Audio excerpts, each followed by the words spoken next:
precisa y contundente para con diferentes regiones, no solamente con Venezuela, ha estado ya tomando medidas y ejecutando. Hablemos un poco de estos primeros días de gobierno de Donald Trump en materia migratoria. Bienvenida. Buenos días, gracias por la invitación. Ha sido certera en el comentario de afirmar que las medidas han sido muy rápido. Además que Donald Trump durante su campaña electoral fue incisivo en decir que iba con medidas contra la inmigración irregular a Estados Unidos, y efectivamente así ha sido. Hemos visto que ha firmado una serie de órdenes ejecutivas en contra de algunos decretos que hubieran sido firmados por el expresidente Joe Biden, todos ellos en materia migratoria.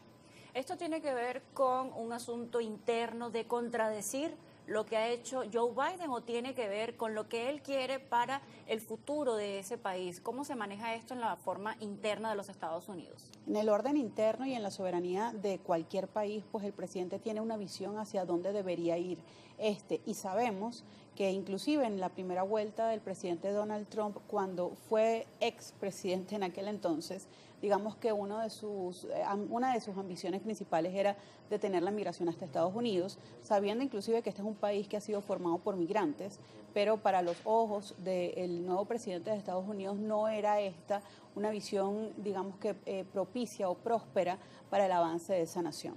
En el caso de Donald Trump está haciendo una serie de anuncios que tienen que ver con acuerdos ambientales. Analistas del área económico dicen, bueno, esto tiene que ver con su práctica de fracking, esto tiene que ver con una serie de cosas que va a hacer con el crudo, con el petróleo, y se está de una vez saliendo de la alineación de estos acuerdos ambientales. En el caso migratorio, ¿cuál es la lectura que se hace? ¿Cuál es la finalidad, pues, de sacar del territorio estadounidense esta cantidad de extranjeros? Fíjate algo. Primero porque de algunos estados, digamos que una nación para hacer tal cosa necesita territorio, población y poder. Tienen un territorio amplísimo, tienen una población muy grande, sin embargo el territorio sigue siendo amplio para la cantidad de personas que tienen. La migración siempre va a suceder, no solamente hacia Estados Unidos, la migración en general es un fenómeno global, somos migrantes por naturaleza, si bien es cierto que Moisés estuvo 40 años en un proceso migratorio, por llamarlo de alguna forma, viéndolo desde el punto de vista histórico, no va a dejar de suceder. Ahora bien, enlazando esto con tu pregunta, ¿qué es lo que sucede con las políticas recientes del presidente Donald Trump?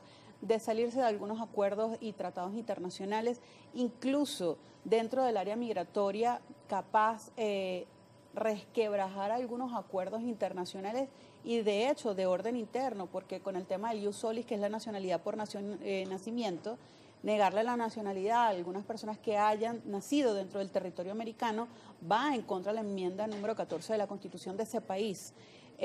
Digamos que algunas personas consideran, o algunos especialistas consideran que son medidas agresivas, pero habría que ver el contexto general. Una pequeña parte de lo que él dice o de lo que hace podría tener un poco de razón, que es el tema de la regularización.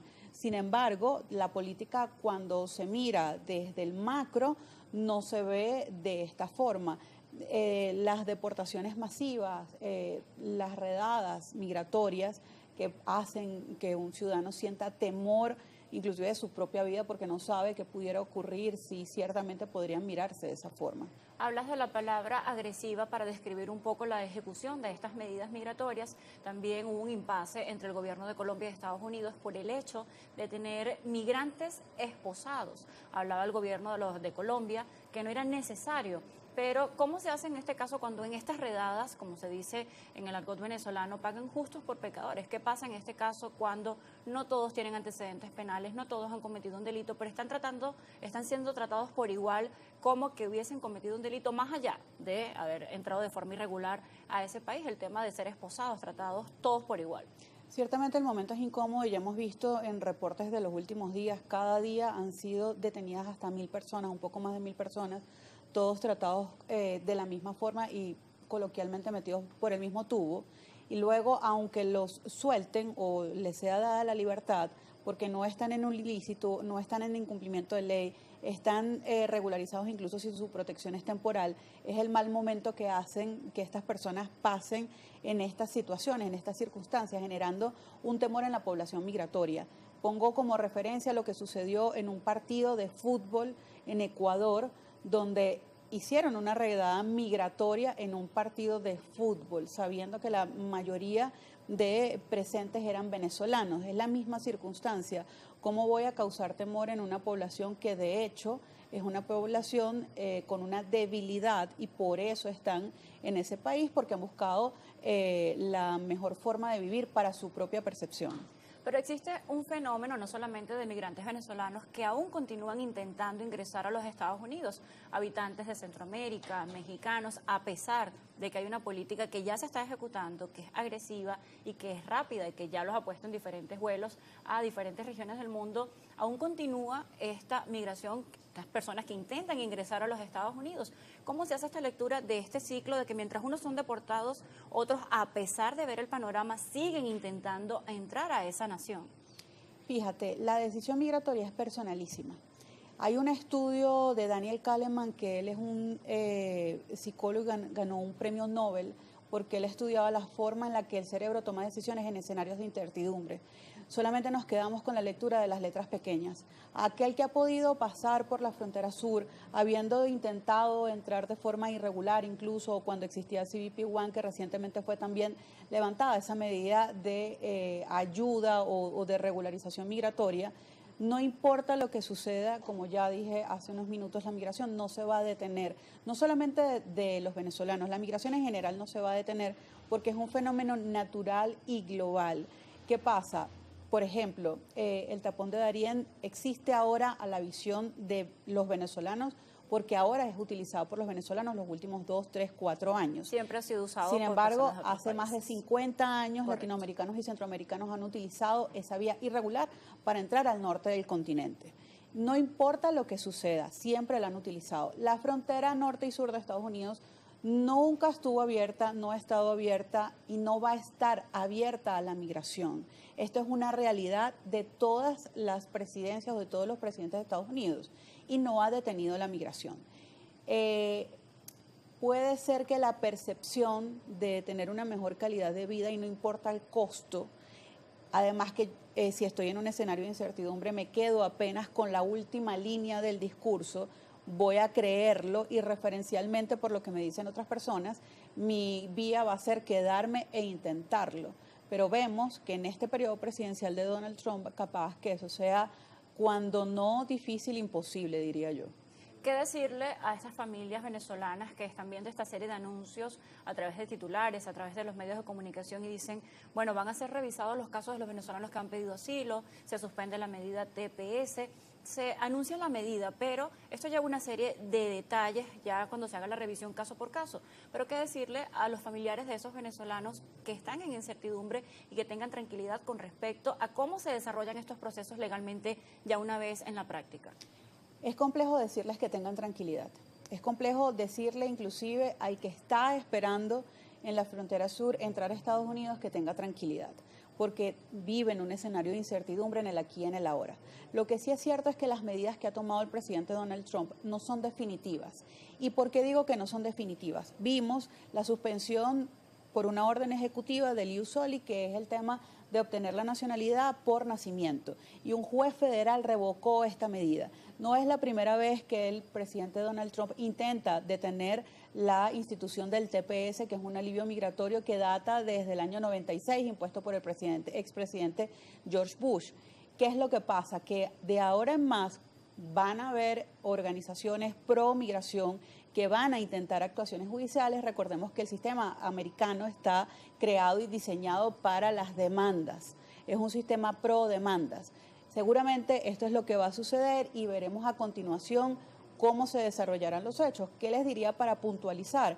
Por favor, un poco de paciencia, esperar un par de días, pero lo que sí es cierto es que necesariamente deben ubicar su caso con un abogado especialista en migración y que pueda ejercer en el estado donde están para que lo revise de manera individual y que pueda darles una apreciación específica del caso del que estén hablando, pues. Le preguntaba a nuestro invitado anterior, al diputado Luis Eduardo Martínez, si esta actitud con respecto a las políticas migratorias ya ejecutadas por Donald Trump pudiera ser un reflejo de lo que va a ser su relación con diferentes naciones de la región latinoamericana. Explicaba nuestro invitado que, bueno, Estados Unidos se rige por una serie de intereses económicos. Usted, como experta en la parte migratoria, ¿cree que estas decisiones migratorias van a traer repercusión en las otras alas de negociación que maneja Estados Unidos con diferentes países? Lo que sí es cierto, y lo vimos recientemente por esta diferencia diplomática que tuvo el presidente Trump con el presidente Petro, es que va a ser una postura firme y que no va a cambiar a menos que suceda lo que acabo de comentar, que alguna de estas órdenes ejecutivas sean objeto de alguna demanda y un juez federal las detenga. Pero ciertamente no creo que la política del presidente Trump cambie o se modifique y que va a tener incidencia en algunos países que sean receptores de migrantes o que el tren ejecutivo de Donald Trump crea que algunos países deben ser receptores de migrantes. En el caso de Colombia, algunos aplaudieron de que este impasse se resolviera de manera rápida porque había una serie de aranceles, de medidas, de sanciones que venían en puerta luego de esta negativa de Petro de recibir a esos colombianos, pero se trataba de un tema más que de fondo, de forma, de cómo iban a regresar, si eran vuelos civiles, vuelos militares, esposados o no. Muchos aplaudieron que esta diferencia se resolviera de forma rápida, mientras que otros voceros políticos criticaron la rápida reacción de Petro con respecto a esta amenaza de los Estados Unidos de sancionar. ¿Cómo lo ve usted? Creo que todos los presidentes son soberanos como el país que dirigen para hacer lo que crean lo mejor para su propio país y para el entorno. Defender los derechos civiles y defender los derechos humanos de un migrante es lo mejor que se ha podido hacer. La migración es un derecho establecido en la Declaración Universal de Derechos Humanos en su artículo 13, el derecho a la movilidad está establecido y además en todas las constituciones del mundo libre. Ahora bien, la reacción de Petro fue apresurada o no fue apresurada. No soy yo quien te lo pudiera decir. Lo que te puedo decir, desde como lo vemos nosotros en la consultora especialistas en materia migratoria, es que la defensa de los derechos humanos está por encima de la decisión de 1, 2, 3 presidentes de trasladar a un grupo de personas que no son delincuentes.